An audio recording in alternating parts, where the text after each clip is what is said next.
sekadar lakonan. Rindu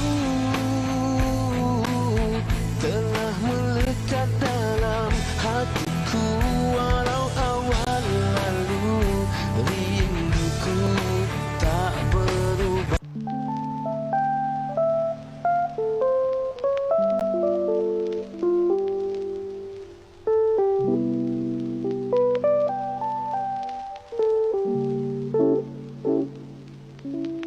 It's a beautiful day to be with you. It's a beautiful day to be with you. Oh, when I see your face, it's true. The skies are bright and blue. It's a beautiful day to be with you.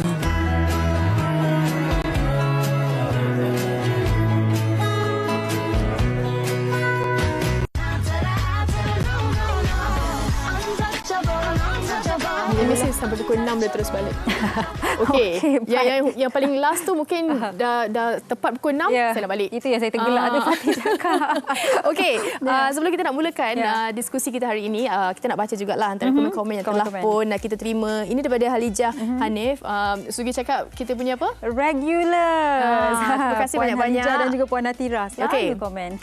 Puan Halijah berkongsikan bersyukur selalu, jadi hidup bersederhana, minimalis dalam segala hal. Yang penting tenang dan bahagia. Cara kita kerja, relax juga. Okey, baik. Ini komen daripada Natirah juga pula. Work-life balance boleh saja diurus dengan baik. Kalau saya 24 jam sehari itu, saya bahagikan 8 jam untuk bekerja, 7 jam untuk tidur, selebih 9 jam itu saya bahagikan untuk ibadah, makan, bersosial dan lain-lain. Wow, dia sangat orang kata jenis yang organised person. Betul. Okey, itu baru dua pendapat daripada rakan-rakan kita di Facebook. Kita ada 3 panelis kita dekat studio ni yang mana nak berkongsikan berkenaan dengan topik kita hari ini. Perlukah work-life balance? Kita bersama di sebelah saya, kita bersama Wani Carey. Apa khabar Wani? Oh, baik alhamdulillah. Morning. Selamat hari raya. Morning. Afternoon dah Wani. Okey. Dan kita bersama Wake up Wani, wake up. sebab hari ni Isnin, kita faham. Dia bekerja dah. Dia penat kerja. Okey. Dan kita bersama dengan Adam Syamil. Sihat Adam? Sihat. Selamat Okey. Hari Raya. Selamat Hari Raya Adam. Dan di sebelah Adam adalah Encik Amin Idris. Kalau selama ini saya perkenalkan beliau sebagai perunding motivasi. Sekarang ni kena tambah dan penyanyi. Encik Amin. Bila lagu pertama keluar. Mana dia? Okey, terima kasih. Sihat Min? Sihat alhamdulillah. Baru semua demam sikit. Itulah dengar juga. Okey. Tapi okeylah. Terima kasih banyak-banyak. Okey, baik. Kita nak mulakan dengan siapa hari ini? Itulah. Dengan Wani ke? Kita nak bangunkan Wani sedikit. Okey, jom. Ladies first. 2023 dia tak kisah dah. Okey. Tak apa, tapi kita masih lagi mulakan dengan Wani. Wani, work-life balance. Kita dengar ni mungkin masa Wani kecil, Wani belum lagi bekerja pun Wani sering kali dengar orang berkata, perlunya keseimbangan. Work-life balance ni sangat penting. Tapi sekarang ni Wani dah start bekerja, baru habis belajar, betul? Dan tengah buat intern sekarang ni. Okey, bagaimana Wani melihat konsep work-life balance ini? Untuk diri Wani sendirilah sebagai seorang yang sebelum ini pelajar sepenuh masa dan juga penghibur sepenuh masa juga. Wani rasa sebenarnya work-life balance ni dia adalah mindset kita juga sebenarnya. Dia tak kisah kalau kita bekerja 24 jam. Kita belajar pun 24 jam. Dan macam Wani sendiri, macam mana Wani jaga my work-life balance is of course cukupkan rehat. Macam Wani sendiri ada disiplin yang sehari kena cukup 8 jam tidur. Dan paling kurang pun 4 jam tu dah paling kurang dan teruk jugalah untuk Wani sebenarnya. So untuk kerja pula is kerja-kerja.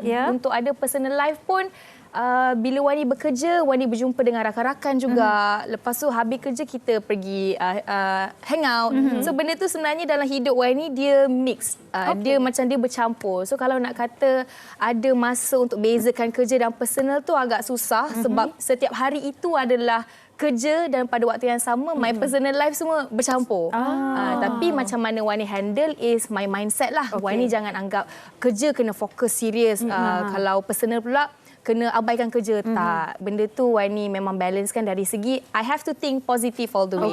Okay. Jadi Wani ni sebagai seorang Wani Carey, awak dah memang cari keseimbangan. You're a balanced person. Betul. Nampak lagi satu, dia enjoy melakukan walau kerja belajar ke bersama dengan rakan-rakan. Tapi ada juga stigma masyarakat yang kata, mereka yang masa bujang saja mempunyai work-life balance. Untuk suri-suri rumah, ya, kakak-kakak yang kat rumah ni, diorang dah tak tahu dah. Macam belum ada perasaan kan? Macam diorang dah tak tahu macam mana nak mencari work-life balance. Padahal ini sebenarnya bukan sebabkan kita nak pergi hang out ke, kita nak pergi bercuti ke kan.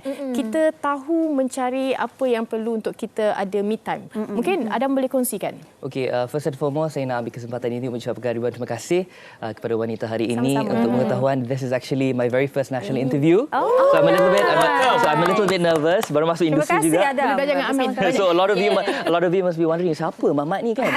So saya ni tengah hari memang realise. tapi kalau nak buat lagu kita boleh berduet kan? Boleh.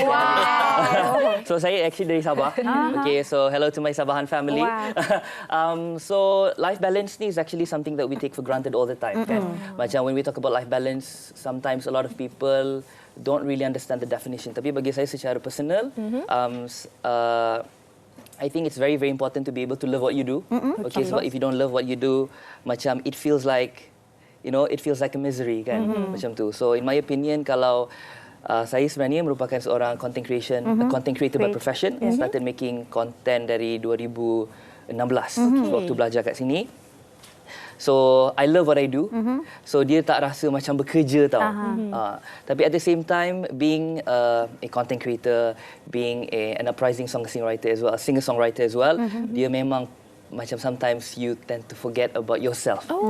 Sebab you're very invested in your career. Tapi macam tu lah saya cakap, if you love what you do, it doesn't feel like you're working for the rest of your life. It feels like macam enjoy je. So macam you are at the same time you feel balanced sebab you love what you do, but at the same time you have time for your family sebab you are mentally right at where you are. Macam tu. Baik. Tapi Adam, saya nak tanya juga. Adam ketika sewaktu musim bolehkah? Masa lapang Adam, bagaimana Adam, apa antara aktiviti yang Adam lakukan?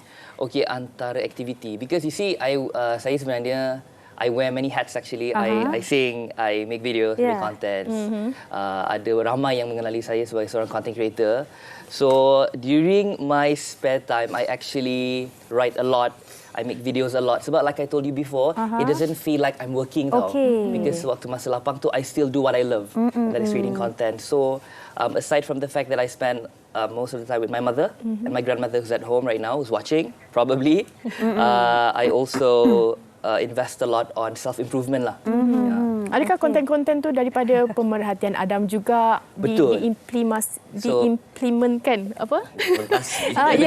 Ke dalam konten Adam sendiri. So first and foremost, how I started making videos actually, sebab saya dari Sabah. Jadi kalau macam kita di Sabah ni kan, sometimes you're always being misrepresented. Awak boleh saja cakap bahasa Melayu. Boleh kan? Ya, boleh. Kita kena campur-campur apa? I love your accent. Tahu tak memes itu? I love your accent. Can you repeat that? Yes. Begini tak? Yes. Okay. Jadi actually dulu saya belajar di University of Nottingham.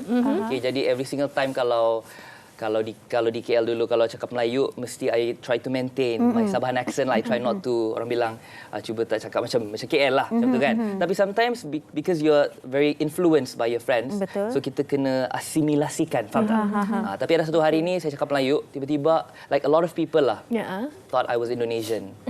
Actually we can relate, macam a lot of Sabahans can relate. Macam Sabahans is watching, they probably could relate to that sebab every single time kalau kami cakap bahasa Melayu, dari Indonesia kah? So I actually took that experience and made it as a content. Tapi kan Adam, saya suka aksen Sabahan awak. Tapi bila awak cakap bahasa Inggeris, otak saya ni tengah cuba tukar. Jangan cakap bahasa Inggeris, jangan cakap bahasa Melayu, cakap. Saya pun macam susah. The auto mode tu. Kan? Wanita hari ni jadi dia macam jadi wanita woman today. So I cakap English juga. So I really apologize. Alright. Okay. Baik. Lama tunggu Sorry. Amin masa.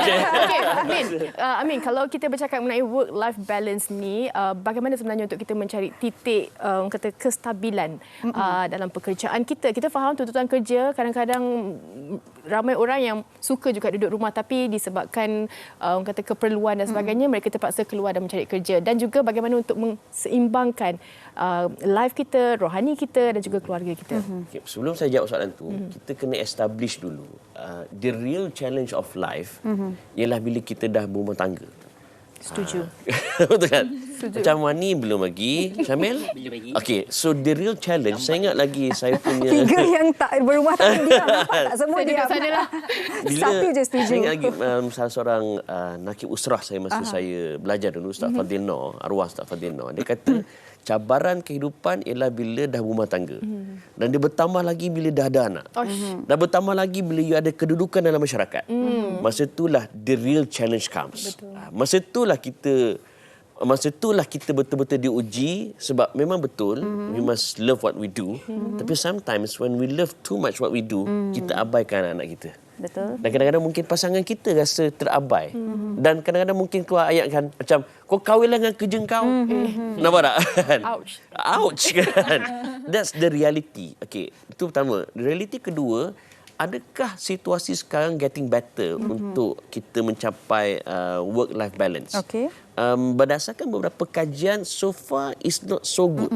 Contoh dengan kewujudan macam apa flexi time dalam bekerja, apa lagi maternity leave, apa lagi, adanya wujud work from home, adanya wujud ni nursery dekat jabat kan. Yes. In such a way, it doesn't help a lot dalam mewujudkan work-life balance. Malah dia menambahkan lagi kita punya waktu di pejabat. Dan akhirnya dia tidak menghasilkan work-life balance juga. Okay, dan yang seterusnya, realiti yang kita kena terima ialah kita tak boleh benarkan ataupun kita tak boleh anggap bahawa benda ni mesti diselesaikan oleh kerajaan ataupun syarikat. Okay. Macam korang berdua, benda ni mesti diselesaikan oleh TV3, Media Prima. Kita tak boleh biarkan kehidupan kita ditentukan oleh orang lain. Okay. Macam Wani sebut tadi, very good. Kita yang menentukan work-life balance kita. So, macam mana caranya? Pertama sekali, kita kena be proaktif. Okay. Kita tak boleh menyalahkan orang, kena tunggu orang. Kedua, kita kena ingat hanya orang yang sibuk mempunyai waktu.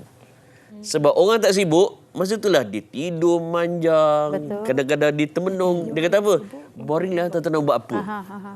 Tetapi orang yang sibuk, dia akan lebih appreciate time. Betul. Selepasnya, selepas ini. Okey, selepas ini. Baik, macam tahu-tahu je kita nak dengarkan pendapat. Biasa jadi pengacara, kita faham. Okey, baik. Jadi sebelum Encik Amin nak sambung apa yang ingin dikongsikan, apa kata kita dengarkan dahulu pandangan orang ramai berkaitan topik kita pada hari ini. Jom.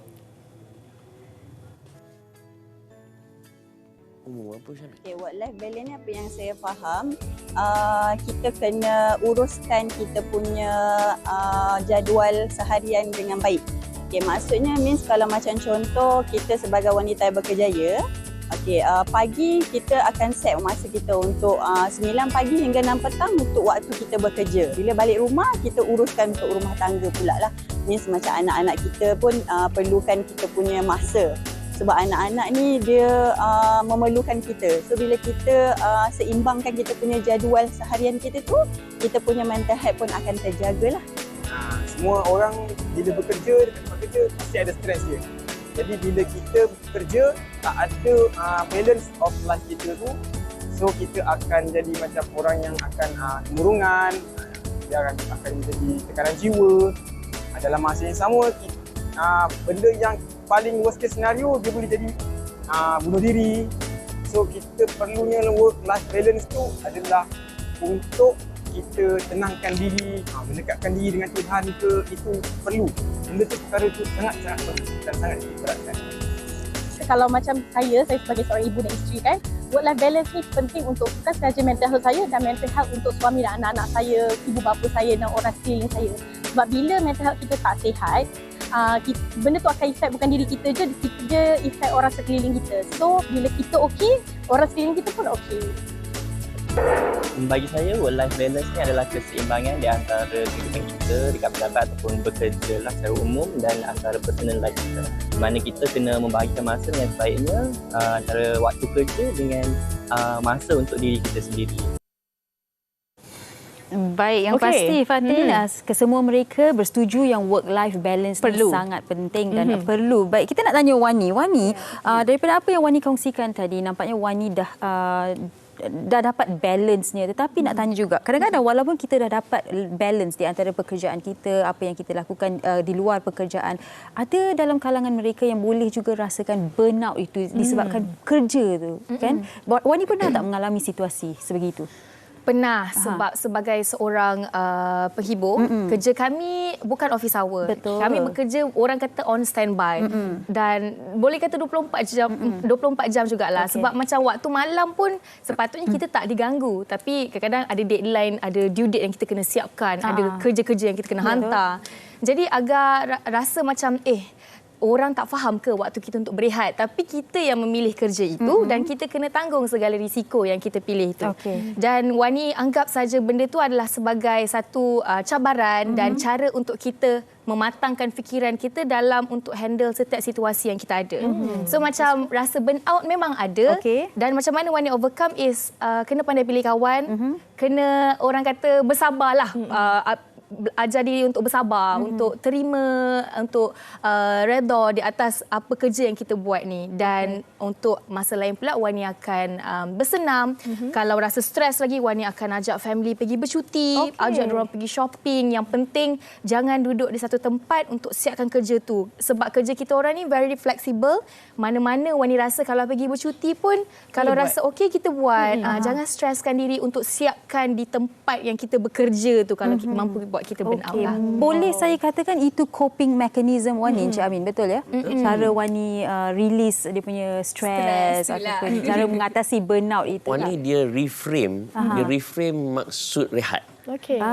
Setengah orang dia anggap rehat ni mesti duduk di tempat tempat peranginan, sewa resort tepi pantai. Ya, tapi kalau itu sahaja jenuh kita. Tapi Wani dia reframe, dia tukar, dia redefine maksud rehat. Lepak dengan kawan pun boleh jadi rehat. Kan? Ataupun sambil bekerja pun dia boleh anggap sebagai rehat. Sambil menyanyi pun dia anggap sebagai rehat barangkali. Sambil editing pun dia anggap sebagai satu kerehatan. Dia reframe definisi rehat. Okey. Izinkan saya untuk baca sedikit komen-komen ni. Meriah. Okey, dan ini daripada Indian Hussein. Work-life balance perlu supaya kita ada rasa untuk berehat dan bukannya robot.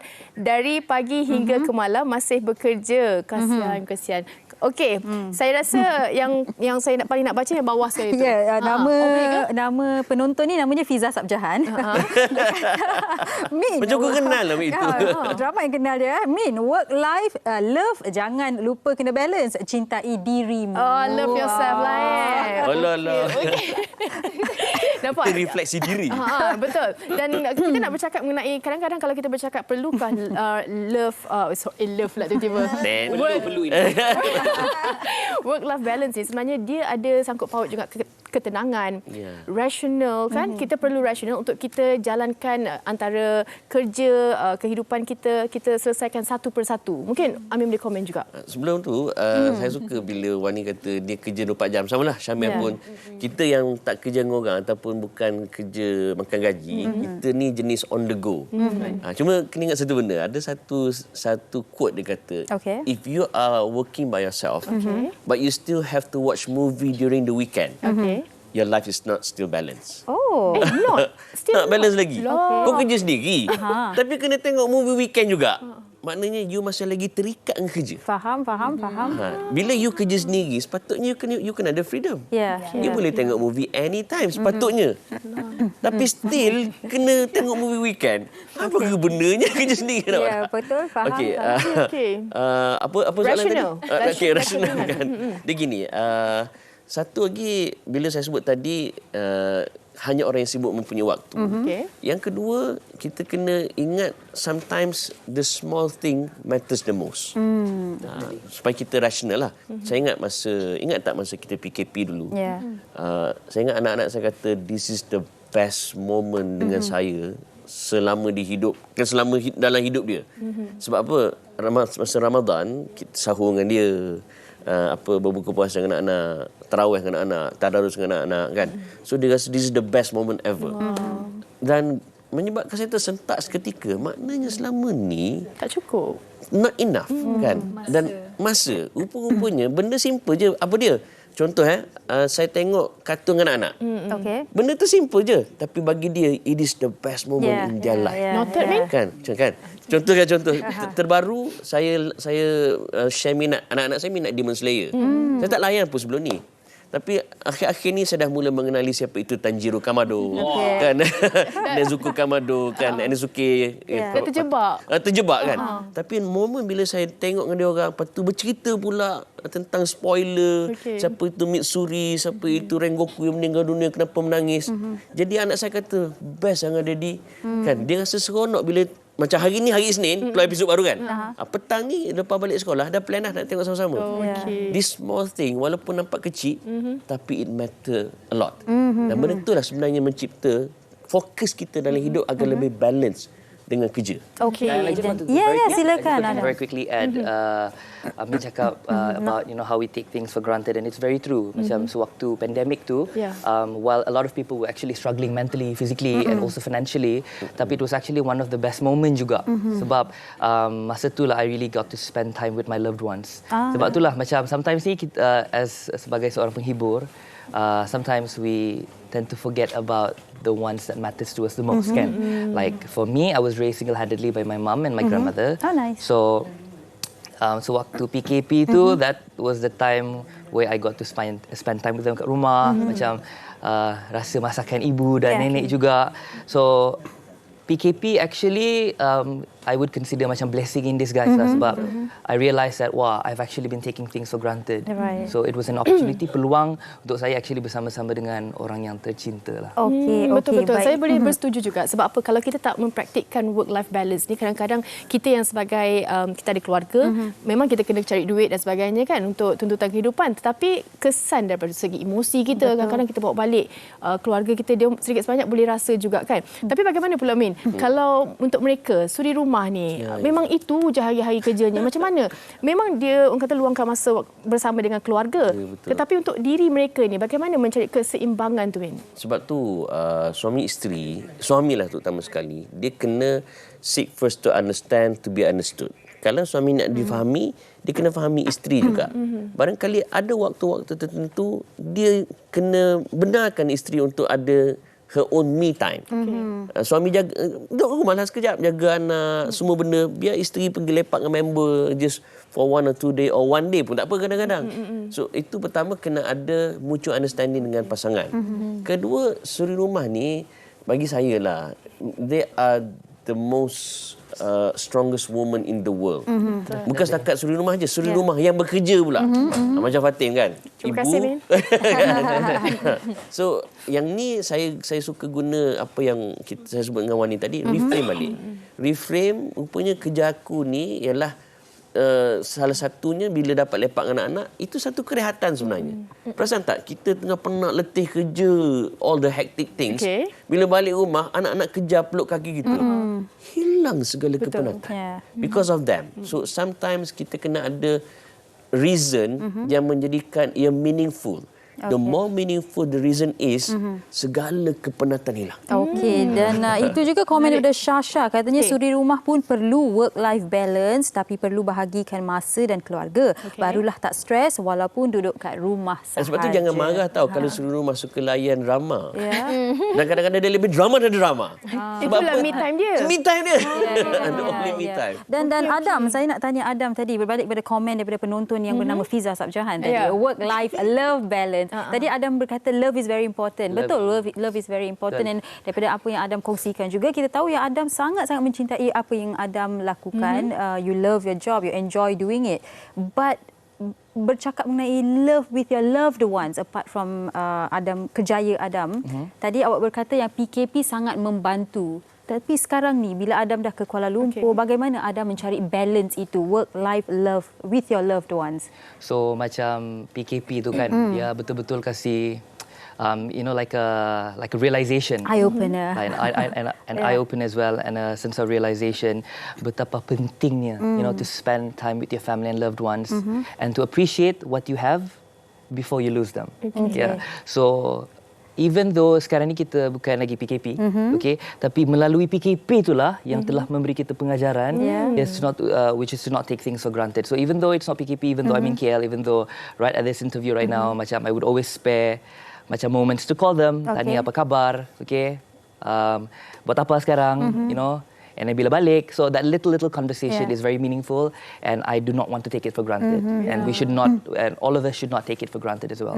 Seperti juga apa yang Cik Amin katakan, the little things that matter. So the little phone calls, bertanya, WhatsApp, segitu, it matters also. Even if you have no time, macam mau spend time dengan dorang kan, tapi as long as you communicate, as long as you have like constant communication, macam yesterday I was really busy, I was emceeing an event, tapi I didn't have the time to macam apalah. Tapi before I sleep, I can call my mom macam, just want to let you know that today went great. Macam I just want to let you know that I miss you and hear the photos, thinking about you. I'll see you tomorrow. So as long as you have that constant communication ongoing, I think that's already mencukupi lah. Nampak keberadaan kita kan? Betul. Wani nampak macam bersetuju. Saya bersetuju juga, dan satu benda sebenarnya saya ramai kawan-kawan yang berantau kan, sama juga dengan Adam. Saya rasa saya sangat respect mereka yang merantau jauh-jauh ni, berpisah pada keluarga, sebab macam Wani memang dari kecil sampai besar duduk dengan family. Dari adik Wani baru lahir sampai ke besar memang hari-hari balik jumpa dorang. Membesarkan Wani ya. Membesarkan saya, dan saya rasa saya respect dan salute mereka yang berpisah jauh untuk mencari rezeki, untuk kerja, kerana saya rasa bila setiap hari kita jumpa family pun, tapi waktu itu kita kadang-kadang pun take things for granted. Kita macam setiap hari jumpa, tak apalah, macam nanti adalah masa nak luangkan waktu dengan dorang. Tapi sebenarnya sedar tak sedar, walaupun kita selalu jumpa, tapi adakah waktu yang kita luangkan itu cukup, dan cara kita tunjuk kasih sayang itu cukup walaupun kita berjumpa setiap hari? Itu benda yang kadang-kadang Wani fikir macam, walaupun aku jumpa diorang setiap hari ni, diorang rasa tak walaupun saya sibuk kerja ni. Kadang-kadang kita tak tahu apa yang tersirat dalam hati keluarga kita bila kakak, macam adik saya, kakak bekerja selalu, tak dapat ikut adik pergi sekolah, tengok aktiviti. Kadang saya rasa macam agak sebab yelah kita macam walaupun duduk dengan keluarga, tapi ada benda yang kita tak dapat nak luangkan bersama. Betul, setuju. Okey, baik. Dan Encik Amin, mungkin kita dah kesuntukan masa. Jadi secara ringkas Encik Amin boleh buat konklusi topik kita. Kita dah berniat nak create work-life balance. Kita pun, okey, aku nak masuk gym. Kita seronok, tapi lah sekali jam juga. Jam juga. Ini pengalaman sendiri ke? Pengalaman sendiri? Sebab apa? Dia macam ni, dia umpama sebuah tayar, pasal tak yang ada lidi kan? Kalau bengkok salah satu, tayar tu pun tak boleh berfungsi dengan baik juga. So saya umpamakan lidi tu macam balance hidup kita. Dia ada 5 benda, spice. Iaitu pertama spiritual kita, kedua fizikal kita, ketiga intellectual kita, keempat social kita, kelima emosi kita. So kalau kita jaga kelima-lima, dan dia akan datang balance. Yang kita masuk gym saja, kita jaga fizikal je. Tapi emosi tak jaga. Nampak tak? Keluar daripada gym pening balik. Pening balik. Sebab apa? Kita tak jaga emosi. So spiritual kita kena balance, fizikal kita, intellectual kita, social kita, berkawan dengan orang, dan juga emosi. Dengan kita lakukan ini, insya-Allah adanya life balance, and by the end of the day we define our own life, bukan orang lain. Ya, so jadi 5 perkara ini yang mana menentukan awak punya work life balance tu sempurna atau tidak. Ya, saya setuju sangat dengan apa Encik Amin katakan, we define our life. And saya pernah terbaca satu artikel yang mengatakan adalah work life balance ini sepatutnya bukan satu kejayaan, walaupun ramai yang melihatnya sebagai kejayaan. Ia sepatutnya satu cycle yang kita dapat dalam hidup kita. Ya, it's a routine. Baik, macam-macam yang dikongsikan oleh anda bertiga. Macam baru je 5 minit. Betul. Maksudnya perbincangan yang seronok lah. Ya, terima kasih kami ucapkan kepada Wani, Adam dan juga Encik Amin. Dan semoga apa yang dikongsikan memberikan anda pencerahan dan motivasi lah untuk dapatkan balance, keseimbangan itu sendiri. Jadi perlu atau tidak? Pastinya perlu work-life balance. Baik, kita nak berehat seketika. Sekembali selepas ini, kita nak bawakan antara set Lenona. Nak tahu? Kena nantikan.